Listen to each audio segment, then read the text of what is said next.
Olá pessoal do sétimo ano, sejam bem-vindos ao Espaço Conexão. E vamos iniciar a aula de Geografia de hoje. Vamos falar sobre a regionalização do espaço brasileiro, do nosso território.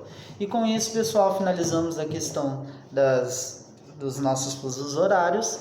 E agora nós vamos iniciar a questão regional do nosso país. Por que acontecem esses processos e quais foram as metodologias utilizadas para a divisão do nosso território. Vamos acompanhar essa videoaula, preparei os slides para vocês acompanharem de uma maneira mais dinâmica e espero que vocês estejam estudando para o Simulado 2 que acontece essa semana. Agradeço a atenção de vocês e bora lá, vamos iniciar mais uma videoaula. Olá pessoal, vamos para a aula de hoje, que é a regionalização do território brasileiro. Bom, para nós iniciarmos a nossa aula de hoje, o principal critério para nós entendermos essa regionalização são as significações e as divisões do território, uma maneira de delimitar a nossa área da superfície terrestre, através de características semelhantes ou diferentes. O que nós podemos ver nesse mapa seriam as regiões administrativas do Brasil, que são critérios para delimitar e organizar o espaço brasileiro. Através desses estudos de controle e gestão, favorecem o desenvolvimento econômico, além de ter conhecimento dos aspectos naturais de cada região. É algo de importância para o nosso país, através dos planejamentos governamentais e desenvolvimentos estratégicos de cada região. Durante o século XX, no especial em 1930, o Brasil passou por transformações políticas e econômicas em relação ao nosso território e tornou-se cada vez mais necessário conhecer o nosso espaço, como o nosso país está inserido na América do Sul. Como está acontecendo o desenvolvimento em cada região? Será que está acontecendo de maneira homogênea? Como cada região está se desenvolvendo? Como essas culturas se relacionam entre si? Nesse contexto, foi criado em 1934 o Instituto Brasileiro de Geografia e Estatística, com o intuito de levantar dados econômicos, sociais e principalmente demográficos para elaborar uma divisão regional do nosso país. O IBGE, atualmente, como desde a época do início do século XX, no seu início e sua fundação do Instituto, ele sempre utilizou critérios para organizar os seus estudos, como a estrutura da população, a forma de ocupação do solo, a estrutura urbana, as relações entre as cidades, como são essas zonas urbanas, o consumo, o nível cultural e também, principalmente, o estágio de desenvolvimento de cada área. Vamos entender como essas áreas estão se desenvolvendo. O Brasil, por possuir uma variedade de elementos naturais, que seriam as nossas vegetações, além das culturas que se relacionam entre si, elas fazem diferenças através dessas características que são fundamentais para as diferenças regionais. Um dos critérios muito importantes a essa questão da divisão regional também são as culturas.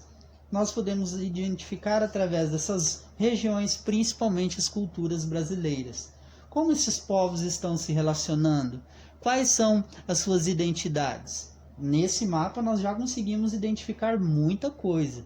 Como o povo nordestino se relaciona em questão às suas culturas? Quais são as paisagens inseridas nessa região? Só de falar isso nós já conseguimos imaginar como é a estrutura desse local. Além de, principalmente, como eu já falei, o nosso país possuir essa característica natural muito exuberante, como um exemplo da região norte, onde se localiza a Amazônia. Ela tem uma zona de estudos e interesses relacionados a esse bioma, de área úmida, em que deve ser protegido das devastações. Compreendendo o nosso espaço, nós podemos identificar todos esses processos naturais, humanos, sociais, econômicos e dar diversidade a esses elementos, que são de extrema importância para as divisões regionais e territoriais, através desses critérios para nos organizarmos durante o nosso processo de constituição entre o país. Agora vocês vão ver esse mapa. Ele é os complexos regionais do Brasil. Ele foi um mapa desenvolvido e elaborado pelo geógrafo Pedro Pinchas Geiger, com base no processo histórico da formação do nosso país, em especial os efeitos da industrialização. A região amazônica se destaca a região em que se localiza a floresta amazônica, além das questões relacionadas à agricultura e aos processos do agronegócio, como nós podemos ver em verde. A região rosa, ou seria uma cor magenta, é a Centro-Sul. Essa região é a mais industrializada do nosso país. Então ele fez esse principal critério. Qual foi? Complexo regional econômico através do processo de industrialização do Brasil. E, em especial, a região Nordeste. Vocês podem ver que o estado do Maranhão ele pertence à região amazônica e à nordestina. Nessa divisão de complexo, pessoal, existe essa diferença. O estudo e o critério adotado para essa divisão é a industrialização, em que ele divide em 3 grandes áreas o nosso país. Essa regionalização objetiva retratar as disparidades socioeconômicas das diferentes regiões do nosso país. E esses complexos vão apresentar esses fenômenos sociais e econômicos, que são dinâmicos e alteram facilmente. Por outro lado, nós podemos também destacar a nossa questão econômica, que é de extrema importância para as divisões. A natural, como vocês podem ver aí nas fotografias, a disparidade de diferenças entre as matas dos cocais na reserva extrativista no Maranhão e a paisagem da porção norte de Minas Gerais, que já está próxima ao sertão nordestino, um clima mais árido entre as regiões norte de Minas e sul da Bahia. A gente pode ver o quê? Que são diferenças naturais também. Elas também são critérios em que devem ser utilizados para descrever as características das nossas regiões, que cada uma possui um bioma, um relevo e uma estrutura física, que é as características da nossa superfície terrestre. Olha as semelhanças através dessas divisões, cada qual com o seu critério para organizar o espaço brasileiro. E principalmente, ali como último tópico, as questões sociais, em que vão explicar como os processos humanos estão acontecendo no espaço brasileiro. Esse mapa dos complexos regionais, como falamos antes, ele é de extrema importância para explicarmos as mãos de obras relacionadas à industrialização do nosso país. E agora, vamos falar da divisão regional desenvolvida pelo geógrafo Milton Santos, que é de extrema importância para a ciência geográfica, e Maria Laura Silveira, que publicaram através da óbrica O Brasil, Território e Sociedade no século XXI. Essa divisão regional ela é conhecida como 4 Brasis, em que são Nordeste, através do seu povoamento mais antigo, do processo de mecanização e também da colonização do nosso país, e as infraestruturas informais que são desenvolvidas de modo descontínuo em determinados locais.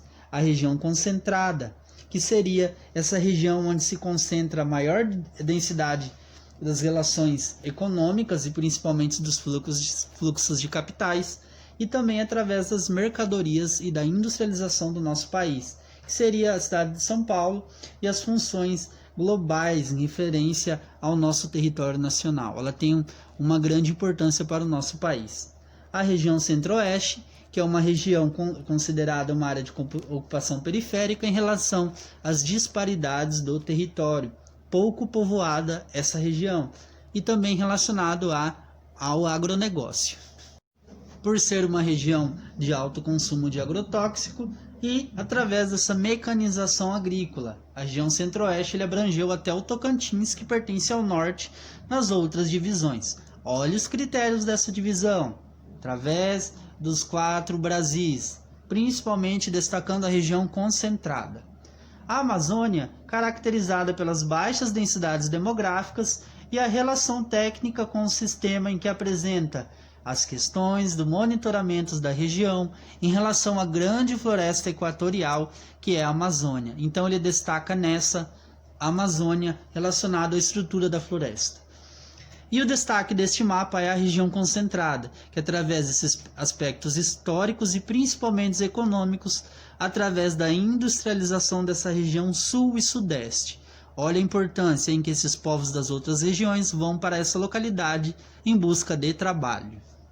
Bom pessoal, vamos finalizar essa videoaula de hoje. Já trabalhamos a introdução da questão dos aspectos gerais e regionais do nosso país e quais foram as fundamentações através desses conceitos, originados através de estudos e principalmente opiniões de geógrafos em que fizeram os estudos e os aspectos relacionados a isso que acabamos de trabalhar aqui nos slides. Pessoal, se vocês tiverem alguma informação e dúvida, podem me encaminhar mensagem através das plataformas. Pessoal, façam a atividade da página 386, em que faz esse jogo rápido para nós darmos início a esse processo do conhecimento. Agradeço a atenção de vocês, bons estudos e boa sorte durante o simulado dessa semana. Visualizem o informativo em relação ao simulado, pois lá se encontra os conteúdos que eu solicitei para este simulado. Agradeço a atenção de vocês e bons estudos, pessoal, e até a nossa próxima videoaula.